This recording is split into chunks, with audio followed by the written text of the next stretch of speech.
congratulations. Thank you. I don't want to say congratulations on your whatever, because we're going to get into that. But if you could just, your name is Sam for now. Can you tell the public what you do? I'm a Brazilian Jiu-Jitsu black belt under Garry Tonon, and I mostly just do Jiu-Jitsu. Or can we get it straight? Were you one of the youngest in the country? Was Tom Halpin younger than you? I presume he was younger, yeah. Oh, no. I'm younger than him now, though, so. No, it doesn't matter. Yeah, no, it doesn't matter at all. Sorry. Oh. That was something. How long do you think that record's going to last? Just out of curiosity. Not very long, I'd say. Would you say that you can't? What is the youngest possible age you can get a black belt? Is it 21? I know Crone got his at 18. I think it's 19. Yeah. Or is it 21? I don't know. For some reason, I think it's 21 now. Right, I think that's the young. If you're going by the IBJJF guidelines, it's something along that. But well, there's way more kids that train now, so there's definitely going to be way more younger people at coming through the black belt ranks in like 10 or 15 years. Yeah, for sure. I think one of the greatest things about like having seen yourself and Marcus and other people get black belts recently is that a lot of people who are currently still training or around the scene would have seen you all at white belt. Yeah. It would have been around at the same time. So there's actually, instead of just looking at a coach or this illustrious figure of, I'm never going to get to that level, there is real world examples of people who had competed at the lowest levels in Ireland and are now at the highest. I suppose when you would have started, it would have been mostly people that were already coloured belts. Yeah, there would have been, or the people who are like kind of known in the community now would have been the coloured belts who are like competing regularly. So part of the reason why I asked you in here, for the people that are listening at home, by the way, we have settled on a name. Okay, we have settled on a name.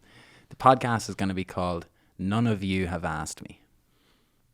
Okay. Now, as you know, there are layers to my humour. Onion humour, as we call it. And I feel that even the thought that this podcast is on video now is making me a little bit anxious, because the original plurality concept that I had was that like everybody wants attention. What if you just no name for the podcast? Well, and then people talk about it, they're like, what thing? So in terms of the promotion, that's how it's going to go. This is going to be number whatever, and it's just going to be called Sam. It's not going to be Brazilian Jiu-Jitsu black belt Sam McNally talks about the crippling housing crisis, what's wrong with Jiu-Jitsu in Ireland, and slags off someone else, because those things, like, that's bragging, saying like, you should listen to me talk to someone else about these things, and I'm going to tell you what we talked about. That removes the whole excitement of what these two people are potentially able to talk about. Yeah, I suppose. So if you sell that straight away, if you try use the person's name as a reason to listen to the podcast, then it instantly is more ungenuine if you brag about who it is. But if it's just Sam, episode whatever, Sam, nice picture here in the studio, and then people can listen and make their own decisions. But it seems that video is the most popular medium and how it will be consumed the most. So not as a dig to the people who use those things, but maybe to people who are exploiting them for their own personal gain. One of the biggest lies ever told on the internet is, so a lot of you have been asking me. And absolute fact is that, look at your DMs, mate. You're masking your insecurities online. You know when people post like ask me questions on Instagram, and then it's like, how depressing they must feel after 6 hours when no one has asked them a question, or one or two people have asked them a question. I don't know if that's always the case. I'm sure there are plenty of people. I'm sure there are plenty of people that have a lot of questions that want answered and are very interesting. I'm always worried about doing that on an Instagram story, because then I'll just be like, you know, you put in ask a question and then just nobody's going to ask a question. Several times I've had the box there and thought, do you know what? Nobody really needs to ask me a question here. I don't need to post this on the internet. So as a kind of a hat tip to those people who have, I would first of all thank them for popularizing social media content and popularizing influential things and making people more receptive and listening to stuff like podcasts. So thank you for that work, but we will not follow that work in the same vein. We will delve more down an organic, natural conversation, and this week's conversation is with Sam McNally, who is a 24-year-old black belt in Brazilian Jiu-Jitsu, as he said, under Darragh O'Connell. I've known Sam for years. He has competed at the highest level around the world, has achieved possibly more through white, blue and purple and brown belt than any other Irish competitor in history in terms of the stature and the nature of the things that you've won. Am I correct in that statement? Yes is the answer. You're being incredibly modest at the moment. You won the Europeans as a white belt. I'm not too sure if you won a major or medal at a major at blue belt, but Nogi European champion at purple belt, Pan American third medalist at adult at brown belt. What else have I forgotten? Any other major medals? Any other good medals? I won the British Open Absolute as a brown belt. Your first competition as a brown belt. Yeah. And now we are delving into black belt. Now, why I think that you are is interesting, and I said something recently online that jiu-jitsu based podcasts are only interested to a niche of people. So what I'm trying to appeal to is the people who have absolutely no idea about Brazilian jiu-jitsu in terms of how they could either start it, or from your own personal experience, the variety of ways that you have found of introducing people to Brazilian jiu-jitsu. You run a company called Exec BJJ. Could you tell us what that is? It is a company that specializes in corporate wellness, providing jiu-jitsu classes in various businesses around Dublin, so tech companies and the like. Where did you get that concept from? Initially, I started teaching in a company just as a kind of a thing on the side, teaching a few classes. And then when I went to America to do a bit of traveling in 2016. Then when I came back, I dropped out of college. Not that I was doing very much college before that. And then just had the idea where maybe I could do this in other places and kept going. So, and here we are today. How justified have you felt in that? Because I understand the thought process in dropping out from college and how everyone around you is trying to tell you that you shouldn't do that thing. But it's hard to explain the feeling that you have inside that makes you think like, but. I appreciate what you're saying, but I'm going to do this. Yeah, me and my youthful naivety, I know better, of course. Yeah. I don't know. It's kind of, it's an odd one, I suppose, thinking about like dropping out of college or something. Anything contrarian is kind of, it feels good when you're like 20, 21, you're like, oh yeah, we're so different. Stick it to the man. Yeah, stick it to the man. And then you're slightly older, you're like, oh. Probably shouldn't have done that. Yeah, I wouldn't advise someone else to do it, but. That's the thing. I've had a lot of people recently say to me that they just want to do this or they just want to do that, and they're like, oh, well, you did it. I'm like, yeah, but I was like, that's no guarantee that it's going to happen for you. I know that my situation was luck, timing was the right place at the right time, was being able to take advantage of something. And I think that's what you're doing now as well, in the sense that 20 years time from now, there'll probably be a lot of black belts who'll think I should be teaching in tech companies. Whereas you just get to be the industry leader now in teaching in them now. How have you found the difference in teaching to like people who are on their work break as opposed to people who voluntarily come to a gym for a session? It's pretty different the way they perceive the class. Like a lot of people in the class would be very grateful for the fact that they get to exercise like during their lunchtime or after work or before work. It's really nice. And consistency as well. It's cool. Like a lot of people that work in these companies are high performers to some degree, so they bring that into the class as well. So it's nice to have plenty of classes that are full of people who are very intent on doing their best job that they can in whatever it is, including learning jiu-jitsu, which is great for me to see because then I love that as well. So would you think that for people who are in those higher position powers in work that have a lot of stature or responsibility on their shoulders, or they're the guy who's looked up to in the company, for them to then go into jiu-jitsu and be the absolute complete beginner and novice, there's a humanizing element of that takes a person off their work position and then kind of normalizes them? And I don't want to say that like all management are horrible people, but I'm sure that if there is an employee versus management in the same class together, it must be a great way for like that bonding element to remove their barriers. Yeah, there is a lot of camaraderie, and I think probably as well for people that have positions of higher responsibility, it must be very nice to be able to just do something where you're a complete beginner at, in your work day on your lunch break. I hope, anyways. How have you noticed the take up, and is there a specific type of people that would be attracted to these classes? Yeah, the uptake has definitely increased a lot over the past few years with just the general popularity of the UFC and like Joe Rogan podcast, things like that, things that are just very mainstream now that reference jiu-jitsu. And there's a Netflix original coming as well soon, so you better be ready to capitalize. I think there's a Netflix original being done on Hicks and Gracie. Yeah. So expect an explosion after that. Yeah, well, yeah, for sure. And the types of people, you get all types of people, really, to be honest, from all walks of life. Generally, I don't know, they'd be similar enough for the most part. You get people similar to yourself and myself and whatever that means. Probably can't say that on the air. Yeah. Not until we get that diagnosis. Yeah. Yeah. But yeah, basically, yeah, I know what you mean. Yeah. No, you get all sorts of different people from all sorts of walks of life. It's just like in any other class, I suppose. You know, when you walk into the gym, you see everyone from different industries doing their thing. So, do you think that I can remember when we had part of the reason why I thought you're a good person to speak about this is when we had done a little project together, and the one thing that I took away from it all was what employees are looking for their staff, where the most popular spend is on corporate wellness, and how actually jiu-jitsu just has all four of those things. So that like there's four separate, whether it's yoga and Pilates. Oh, I was bought already. You know, that line worked. So keep it up. Keep that sort of salesmanship.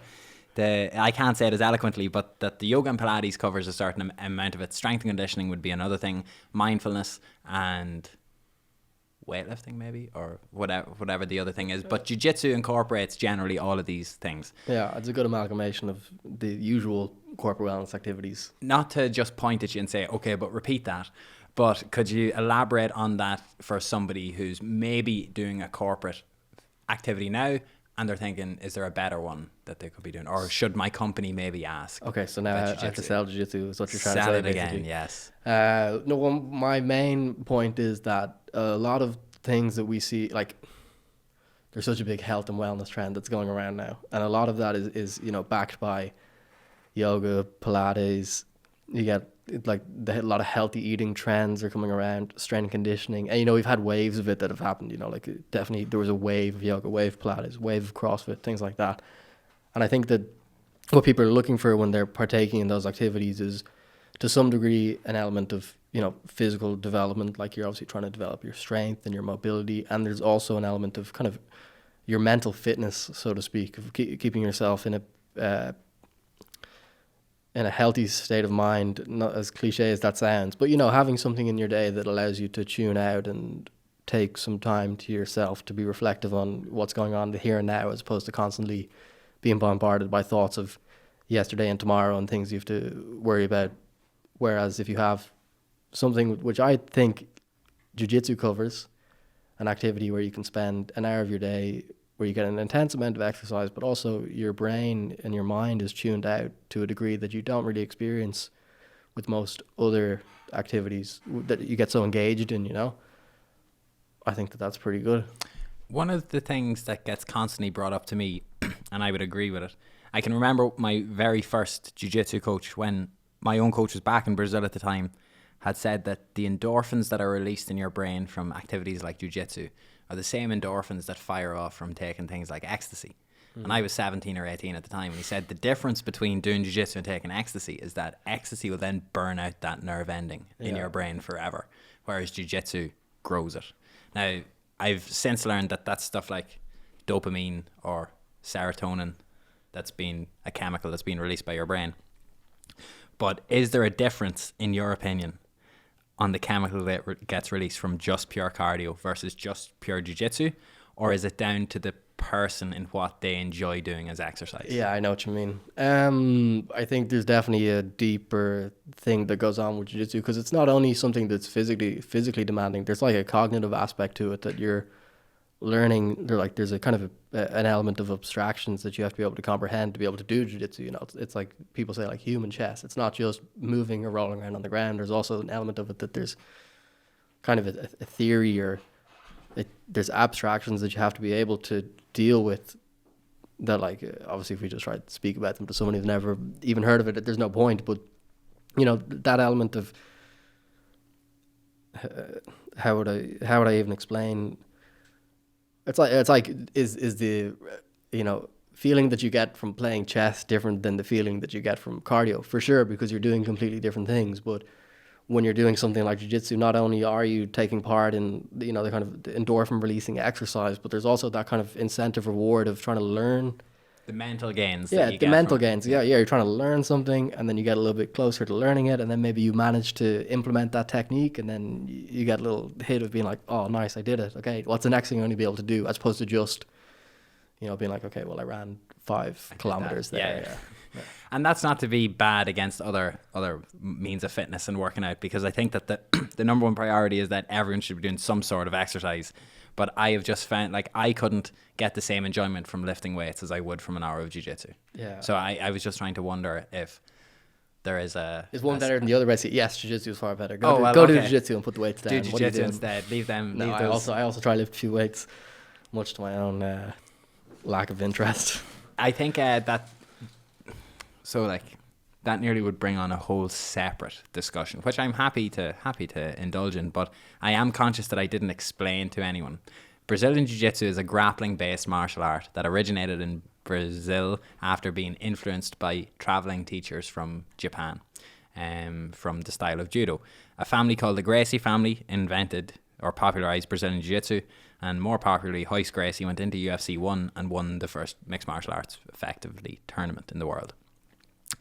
However many years later, history's going to repeat itself when Kron Gracie's going to win the UFC lightweight title in a couple of months' time. But I hope he does. I I actually trained with him in America. Did you? Yeah, when I went over there. What? I went to his gym, and when I got there, like, you have to wear this, like, weird gi. Like, you can't wear your own gi. You have to wear one of their own gis, and you have to wear a belt. Like, I was brown belt, so I had to wear a brown belt with a white stripe going through it. And then, like, 40 minutes into the class or so, he just turned up and started teaching, and got to roll with him for like 20, 25 minutes. Did somebody take the class up until he arrived? Yes, yeah. So were you thinking like, where is this guy? He should be here at the start of his class? Or is that a normal thing in American gyms? I didn't even think he'd be there, to be honest. Well, like, I thought maybe he'd be there, but, you know, like, the gym is just a brand. Kron Gracie, like, obviously there's different people teaching. So, yeah, then he just turned up like 40 minutes into the class and took over and started teaching. He was showing some cool stuff. And then it's cool because in that gym, they don't have a round timer.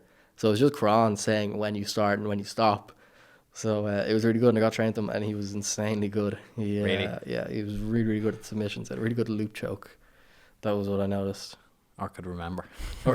Yeah, just about. So this, for Kron Gracie, is the son of one of the greatest jiu-jitsu practitioners of all, alleged greatest jiu-jitsu practitioners of all time, Rickson Gracie. But I met Kron a couple of years ago as well, and was very nervous about even speaking to him because he was in the camp of an American and I was an Irishman. So obviously I think that they had this attitude. He would have been with the Diaz brothers. Yeah, so he's super nice though. He's super friendly. He really was. Yeah. And I went up to him at a press conference after the fight, and like, I was about to say one of the only people that I've gotten a picture with, but if I want to get a picture with someone that I respect, I'm going to avoid the awkwardness and I'm just going to ask them for a picture. So Kron Gracie was one of those people that I sucked up the courage to do it for. And he had absolutely no problem with the fact I was Irish. I was like, look, I understand what my accent will sound like to you, but I just want to, like, because he would have been the person that I looked up to the most, in the sense that, like, wow, he's going to try and bring this back to the mainstream in MMA. Yeah. His whole intention from when he had started fighting MMA was to go out like and pull close guard and fight off his back in mixed martial arts, which was an unheard of thing. But instead of dragging it down the conversation of that, it was more so to say that Brazilian Jiu-Jitsu has become a highly popularized sport in Ireland over the last 7 or 8 or 9 years. The numbers of people competing, the numbers of people training, the numbers of people that are doing it recreationally. People like Sam who are bringing it into companies, or other people who are bringing it into like secondary schools around the country, or primary schools even around the country. That's the area that I would like to talk to you about, because although these people may not know the benefits of or what jiu-jitsu is, you can explain the benefits of it for kids. You can explain the benefits of it for keeping your temper or keeping your patience, or being able to like work through something hard and realize that everything's hard. At one stage it gets easier. Like, these all seem to be core values that should be taught in the Irish educational system. Yeah. So who are we fucking calling out here? We're talking about who are we calling out? Who's dropping the ball here? Paddy Houlihan, is it you already? Just elected, and how come jiu-jitsu isn't in every school in Ireland yet? Yeah. But you've experienced it. So you've been over in the UAE, you've been over in Abu Dhabi and competed over there, and it's like massively loved over there, and it's part of the school structure and the school systems over there. Do you know enough about that to I don't know huge about it. I just know that they seem to have it in all schools and military bases as well. But yeah, when I was over there, it was crazy, the amount of money and effort that they put into the World Pro, they call it, the Abu Dhabi World Pro. Like, it was insane. Just like essentially Olympic level production for a tournament that these sheiks are flying people over to all expenses paid and luxury hotels, like, and just mad stuff like that. But yeah, I'd like to see jiu-jitsu in schools for sure. I think you're pretty good at keeping this on track, Andrew. We don't walk down a few rabbit holes. There's been a couple of rabbit holes we could have went down here, Sam, and I'm delighted with myself, to be honest, because you know me, I'll happily burrow down that rabbit hole head first. Yeah. But I do. It's a conversation that hopefully something like this would be able to bring to public attention in the future. That, like, it's all well and good typing something on your Facebook page saying jiu-jitsu should be in schools, but maybe a clip of someone verbalizing saying jiu-jitsu should be in schools should go wider. And I, like, off the top of my head, someone like Chris Bowe, who is probably Ireland's most decorated competitor. I said that was probably you. In all honesty, it's actually Chris Bowe. Like, damn right. Sorry about that, Chris.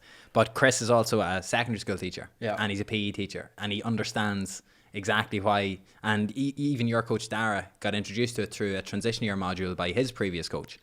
So how do we break past certain people just having incentives of wanting to do something as opposed to getting it into schools? Is it on the purple and brown belts of Ireland to be approaching schools, or what do you think is the take there? I certainly think there's a business element to it, that obviously there'd have to be a structure for people to be able to get paid to do it, and also get in more into the mainstream.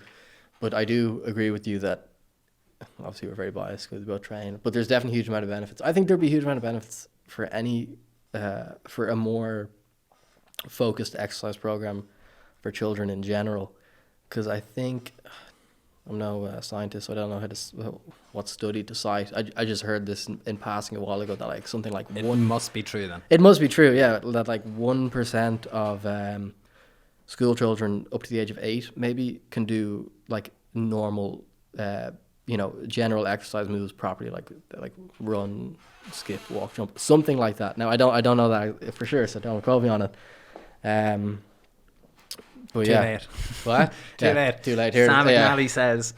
Out of the public. But, just, I think generally any kind of exercise, but specifically jiu-jitsu, because jiu-jitsu is fun.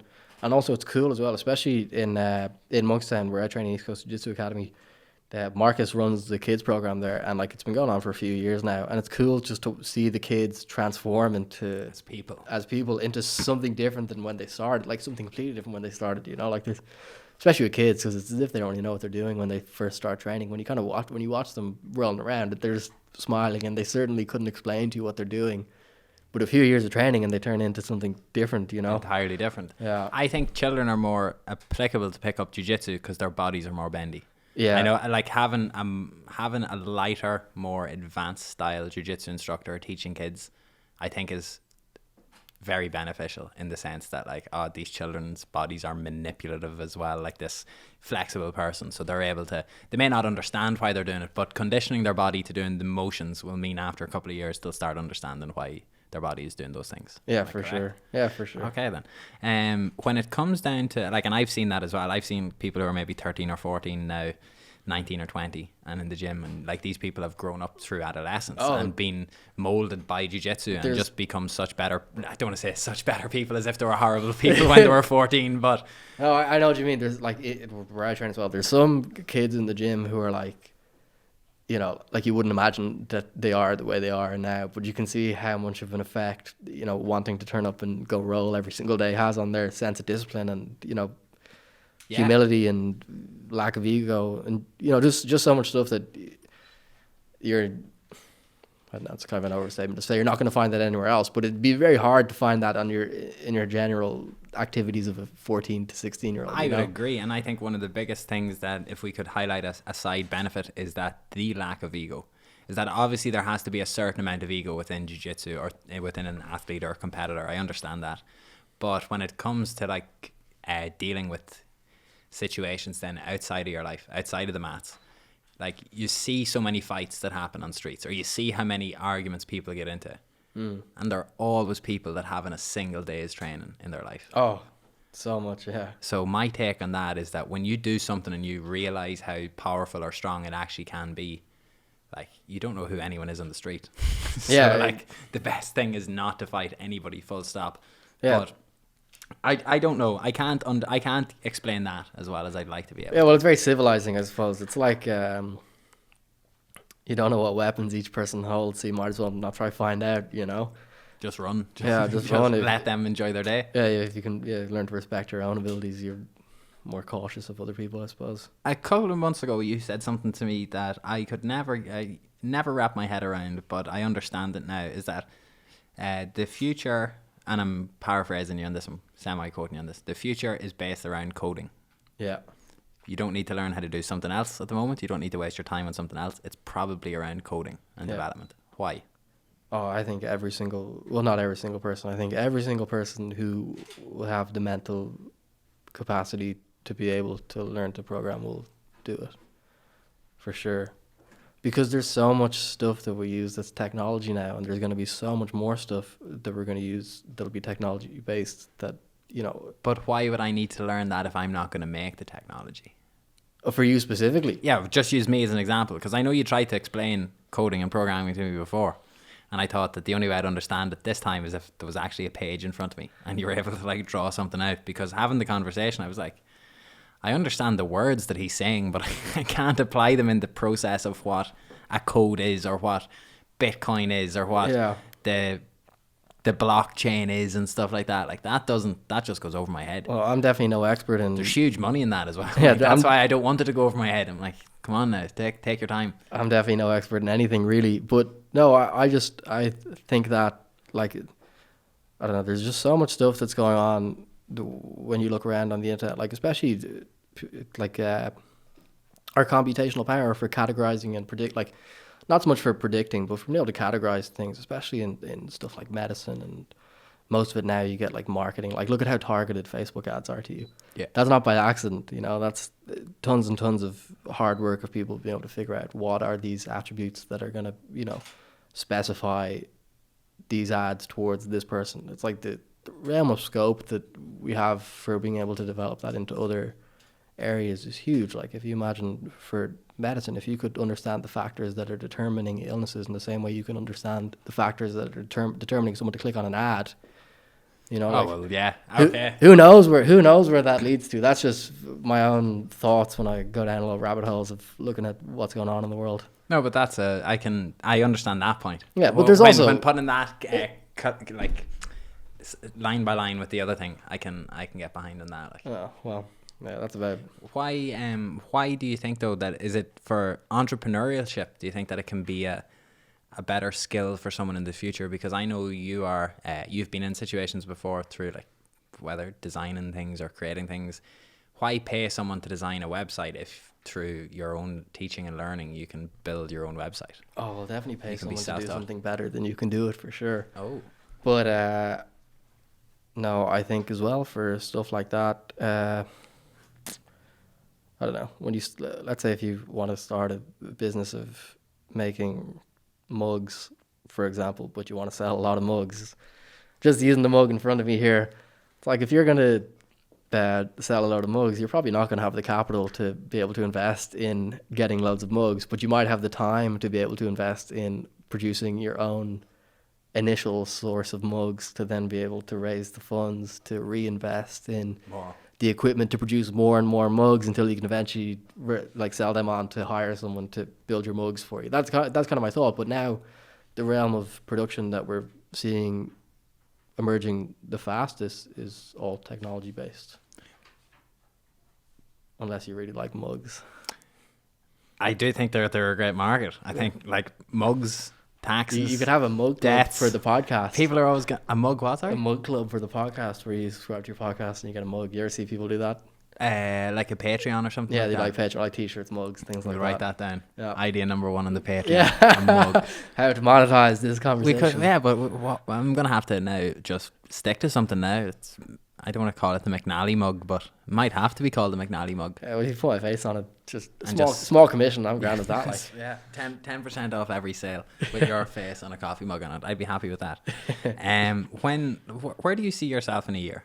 I know that's in a year. Just a year. Well, what I really want to do for the next year is compete a lot. So last year You're back now, aren't you? Oh, I'm back. Yeah. I went through a phase of just wanting to, you know, like build a really big business and make loads of money, and then when I started getting and any kind of momentum doing that, I realized it wasn't really that fun. Yeah. And I can do that at any age, but I only can really compete and use my body to its full capacity while I'm young, so I might as well focus on doing that. So what I would like to do for the next year is to train, travel, and compete as much as I can. So my plan, well, like obviously figuring out how to fund that is a major thing as well, because Oh, we figured out. Don't worry. oh, we'll figure it out. No Yeah, problem. yeah. No problemo. But yeah, that's what I really want to do. Like to be honest, in my own mind, I have a bit of a 5-year plan of trying to dedicate myself to being able to compete while I can, just to, get the best possible results. Just because I have the opportunity to now, because I'm only 24, so I have a few more years in the old body, and Absolutely. I have enough of a relatively stable life situation that have a degree of independence without a huge amount of responsibility that I can do this. So yeah, in myself in a year's time, I would like to do a good run at black belt for the first year in the competitions. If I could take out a big name or two, if I could win, a match with 1 or 2 big names, just put my name out in the scene, I'd like to do that. Cement myself as a high level European black belt in that regards, first of all. And then as far as specific competitions that I want to do, I'd like to do pretty much as I can. And then at least for the first year, see if I can make it to the medal rounds of a major.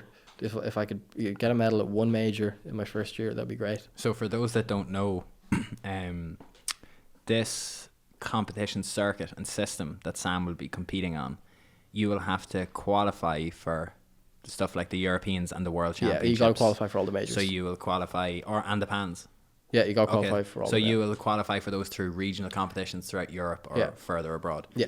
Why do you think? Why do you think it's so important to? But I remember you said something to me recently about that if you want to get somewhere at black belt, you'll have it's the most minute details that actually separate these elite level black belts. That not all of the training you've done so far is for nothing, but it's to build your game, and now it's just about completely refining that. Is that your focus in terms of your training over the next year or two, is just what you are good at up until this point and how do I make that elite? Or do you think that it's just going to be go out and just exchange energy with these black belts and try to figure it out? Yeah, I think, well, one of the things I notice is the people that are most successful are generally quite innovative in what they're doing.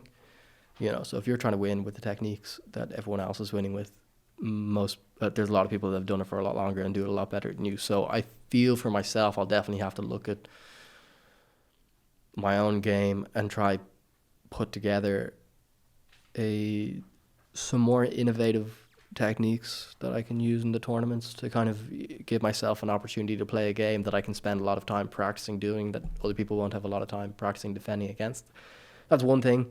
Another thing I've noticed is longevity. My back is in bits from playing guard all these years. Like at the moment, I can barely even roll. Well, I can roll a little bit to be honest, but it's just so bad from inverting and doing like barambolas and spider guard the whole time that also figuring out a kind of a game that I can play for about 5 years without injuring myself. Your body falling apart. Yeah, I've started doing a lot of yoga recently, like going to a yoga studio like 4 times a week or so, doing like classes, and I find that helps a lot.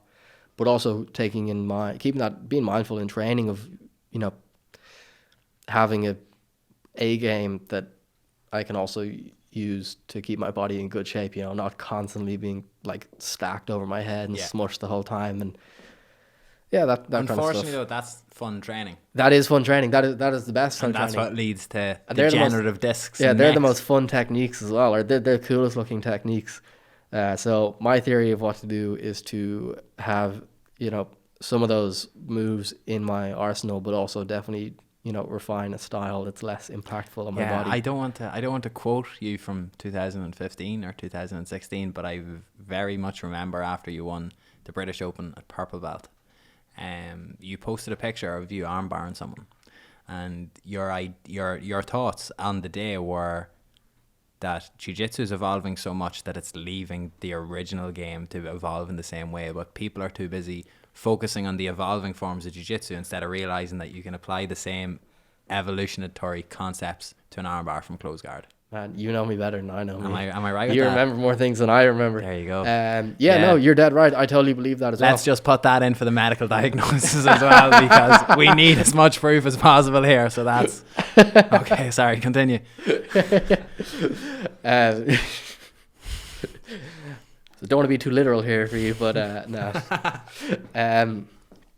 Yeah, no, I think so too. I know that you wanted not to talk too deep in specifics about jiu-jitsu that nobody'd be interested in, but like we're on the rabbit hole now. So But I'm the converser here. Yeah, so you're the converser, yeah. turn off if you don't like it at this point. We'll be back in a few minutes. Yeah, we'll be. Skip. Yeah, I'll just take a short jiu-jitsu break for the moment. No, I do agree though that those kind of positions for sure are very much there for the taking, for learning a lot about. Like, especially jiu-jitsu on social media, we see so many new techniques that are being innovated the whole time that people are spending. It's very easy for someone, especially coming up through the ranks, to think I'm going to learn that newest thing when, like, armbar from close guard is still there, or like, it's not even so much the specific techniques; it's more so the positions. I think being able to develop good control and accuracy from positions that will benefit you in the long run, that they don't have to be that complicated, like, Because it's cross transferable. Yeah. Because the details you could learn to break someone's posture down in close guard, nearly you can reverse those concepts in terms of keeping them on their back, or holding their back, or holding side control. Yeah, or you can learn, if you get very good at learning how to attack from the close guard, you're probably going to get pretty good at learning how to pass it. Not that you necessarily need to know how to pass the close guard specifically, but if you have let's say if you're learning how to pass the guard or something, you have a very simple, specific game for passing the guard that involves certain position, like a lot of pressure. Say you're naturally going to be more attuned to knowing where the cues are on bottom for the mistakes that you have to avoid that are going to end you up in the positions that you're good at on top. Yeah, I do think that for sure, and figuring that out is part of my Is important. Yeah, it's part of my plan. I have one more jiu-jitsu based question, and it comes from Tom Halvin. Yeah, he's on the line, is he? We've got Tom Halvin on the line here. No, when I was in Jungle BJJ before I met you here, and when I was leaving, he had just said, Sam has been one of the most, and you've spoken to me about maybe falling out of it for a little while and now you're back, but you'd been one of the most not only consistent competitors but consistent trainers. Like, overtraining is a real thing. And I believe you've gone through several bouts of plateaus or overtraining or feeling that way, but it didn't deter you once. So what is the key secrets in terms of not only getting over the overtraining, but also, as you said there, like, you have plenty of time to become a businessman and become whatever, but you grew up through 16, 17, 18, 19, 20 conventional years of people getting their education and going off to college. You grew up on a completely different path. Your adolescence was exposed to a completely different activity. And how do you juggle that thing where relationships, work, how to make money, what my peers are doing, what the people that I went to school are doing? You're constantly a peripheral vision of the world around you, but it didn't burn out and fuck over Sam McNally. Well, just don't have anything else to do ever at all, and then you'll just keep doing jiu-jitsu. No, but seriously, I don't know, I just really love doing it, to be honest.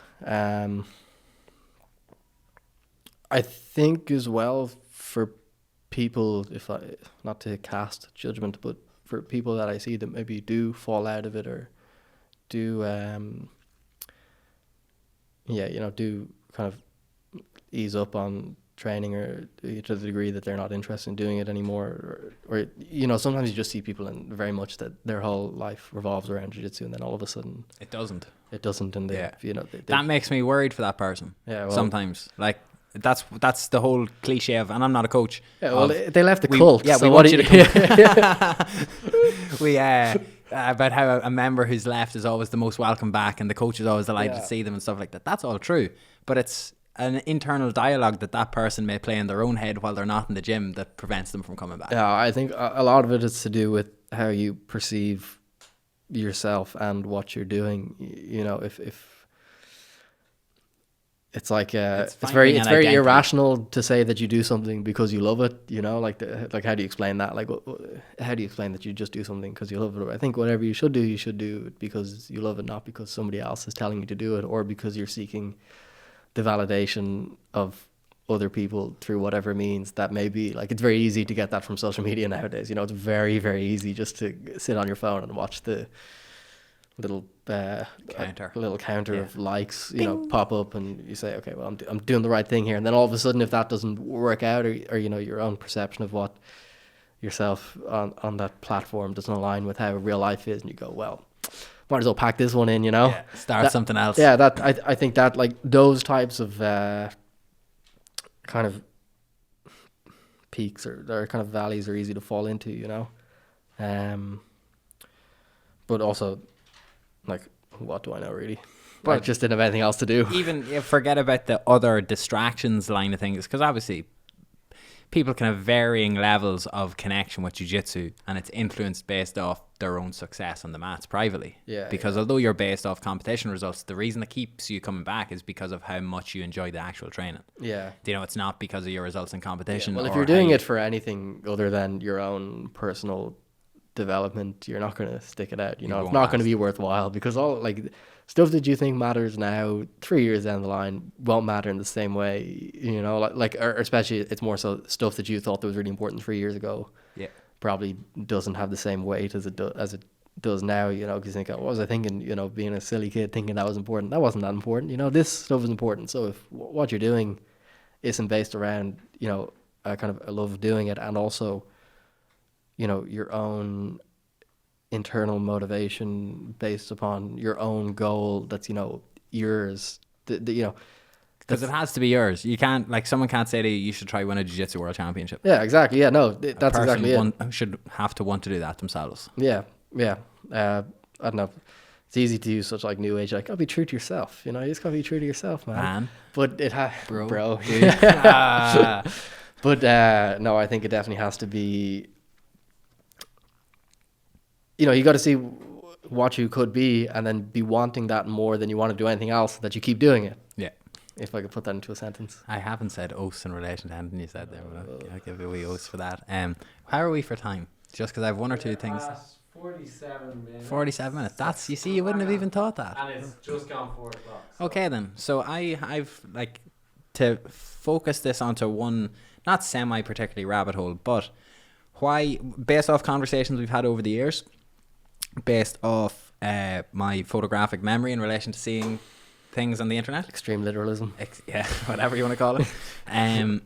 One of the things that I appreciated the most about your journey, okay, if I can use it in that way, is how we were personally probably in similar enough situations. So you're 2 years younger than me, but we have a family that inherently supports what we both chose to do from a young age, despite the fact we probably annoyed our parents with the fact that we were doing it. Oh yeah. And I can constantly remember your dad making hilarious jokes about you on Facebook about getting a job or moving out. Yeah. Or maybe you shouldn't be on the mats there, Sam. Maybe you should be thinking about getting a job and stuff like that. But I've never been happier for a person that I've never met than your dad when I seen the pictures that Dave Fogarty took of you getting your black belt. Yeah. Because you can genuinely see your parents absolutely over the fucking moon with you getting that, how much it meant to you. Yeah. What was that day like? Oh, it was intense. It was really good. And, like, yeah, thank God that it came together the way it did. And, you know, like the Buacas Legia. Yeah, Buacas Legia, that it came together the way it did, because yeah, for sure. What's that in Brazilian, Portuguese? Graças a Deus. Sorry, okay, go on. Anyways, Portuguese. Any other translations will get out what we can. But yeah, yeah, my family are super supportive. Maybe, I don't know, that they definitely don't appreciate my arrogance to some degree in thinking that I know what I'm doing when I definitely don't know what I'm doing a lot of the time. Been there. Yeah. But no, yeah, like even my dad was like, you know, I never got to see you get a college degree, but this was way better, you know, which I really appreciated. But yeah, it's, I don't know. I always got, like, from conversations, like, I've been in the city. It happened there's no point in me wanting to do a podcast like this when I'm asking people to open up about something if I'm not prepared to put something out myself as well. Be vulnerable there, Andrew, so I can open up a little bit. I'm going to New York tomorrow, and I've no fucking money, Sam. Yeah. My dad had to pay for my flight to go to New York tomorrow. Oh, that's nice of him. And it was one of the most embarrassing, anxiety-filled conversations that I've had because I had removed myself from that situation of having to rely on my parents. I had to do it a lot for going to competitions or going to UFC fights before I started to make money out of it. But recently I had this fantastic sense of independence where I was able to travel, compete and train and go to all of these places and afford it myself. But I have a serious opportunity to take advantage of, hopefully either competing this weekend or a job on Monday, that if I didn't go to New York, I would spend the next couple of months hating myself for not doing it. And my parents would be like, well, why didn't you just ask us? And it would have been no problem. Yeah. So like, I do understand the feeling of a parent maybe thinking you should be doing something else for your own long-term security. Yeah, they always want the best for you. Exactly. As opposed to doing the thing that you're doing now. So like, that was my take on it, because it must have been personally a gratifying thing not to be able to turn around to your parents and say, see, I am good at this. But with the growth of your company, with the growth of your competition results and all of those things, they were justifiable steps along the way for your parents to see, okay, there is a career in this for him. The same way in my interviews, there would have been a progress for them to say, oh, there is a potential career here for him. I suppose we live in a strange time where there's so much new things coming about that weren't around a few years ago, you know? Like even for you going off to, do interviews in America and stuff like that, that was unheard of for our parents' generation. So it's definitely a lot of adaptation that has to go with being able to support that. But yeah, no, for my parents at least, they, God, I don't know. I don't know if I would have wanted. Speaking for the McNallys. Yeah, I don't know if I would have ever wanted to be a fly in the wall in whatever conversations my parents would have been having each other about me, being like, "What's he doing? Like, what are we?" But no, it is gratifying to have some degree of a stable, independent life situation from my passion, and then to be able to, in a sense, repay that back to my parents for supporting me, for believing you up until this point where you've been able to then repay them back. Yeah, exactly. And like stuff like not kicking me out of the house when I dropped out of college and all those potential terrible minor things. details. Yeah, just those minor details that that easily could come about that way. Not that they would, but you know what I mean. Like it's even hard. Yeah, it's even hard to be grateful for how much there is to be grateful for, especially. And you don't see that. Like that's behind the scenes that you just never see. You don't, for anyone. You never see the familial conversations that you have talking about being like, what are you doing? Yeah, no, that's the I've never. But what are you doing? Yeah, exactly. Yeah. We love you, but like, again, the but is always there, and that's the like. I had lived up in Dublin for 9 months for part of college and commuted the entire time, and still live at home and still have no.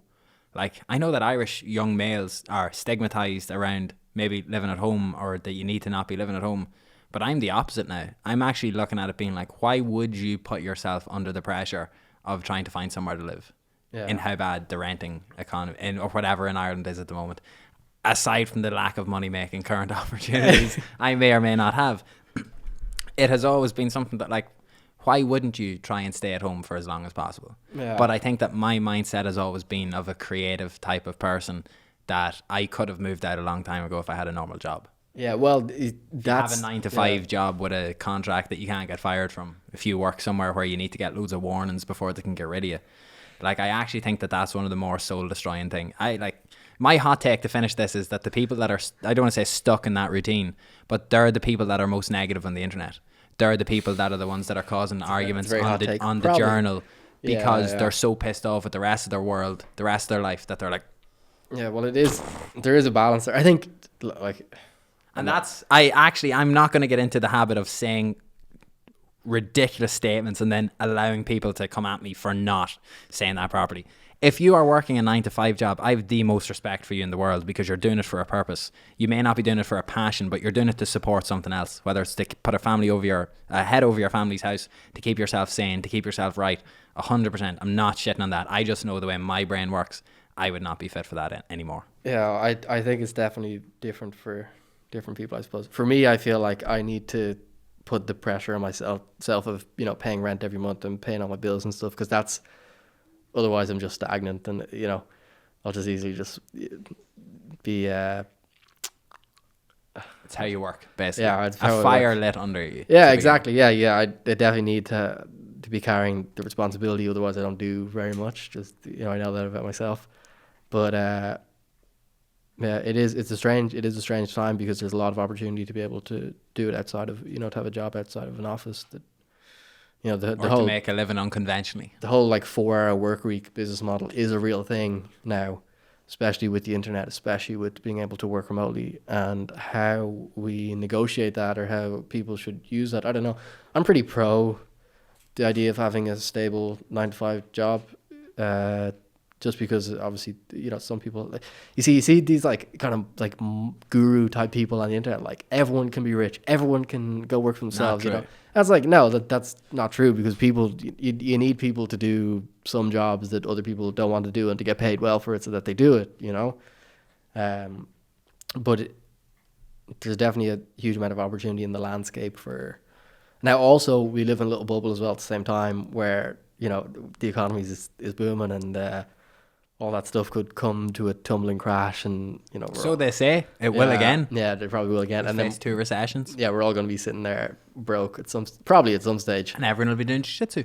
Hopefully everyone will be doing jiu-jitsu, Yeah. yeah, because they have nothing else to do, so they'll Exactly. we'll take to the mats. Yeah, well, as a last thing and as a side point, long term, one of my ambitions is somehow to get like a dole scheme in Dundalk where people can just get their dole if they do jiu-jitsu with us. Do you know, like, as if to say, because there's no point in a fucking athlete going in on the dole and being like, I want to train for this specific thing. And they're like, well, would you not do this course so we can keep paying you? And it's like, the state is set up in a way to not support people who are actually chasing something. Yeah. And it's only to look after them for a while trying to push them back into education. You're such a liberal, Andrew.